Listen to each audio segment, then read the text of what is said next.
Party में, और इस पर सिलसिले में आप क्या कह रहे हैं? थोड़ा ज़ोर से।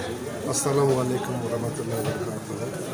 मुझे ये जो 4 तारीख को जो बीजेपी गवर्नमेंट की तरफ से और नलिन कुमार कटील जो बीजेपी के स्टेट के प्रेसिडेंट हैं उनके तरफ से मुझे माइनॉरिटी मोर्चा का सदर बनाया है स्टेट।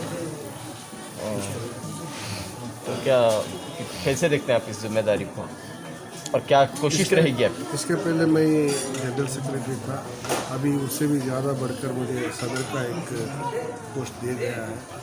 और आप लोगों को पता है बीजेपी में और मुसलमान बन के बीजेपी में रहना और उसके साथ जवाबदारी भी निभा के जाना, और मुसलमान का ख़ास तौर पर इस गवर्नमेंट के अंदर मुसलमानों का जो भी काम है लेने का, कितना क्या चल रहा है करने का, और क्या करके लेके आए तो भी मुसलमान के दिल के अंदर है, हमें उतर नहीं सकते।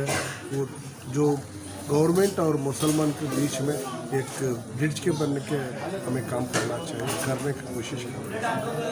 तो आप कह रहे हैं कि मुसलमानों के दिल में आप उतर नहीं सकते, तो कैसे आप काम करेंगे? कोशिश तो कर रहे हैं। हाँ, अभी क्या है, आपको भी पता है, बीजेपी के गवर्नमेंट बोलते ही अंक अपने आप बंद हो जाते हैं मुसलमानों के।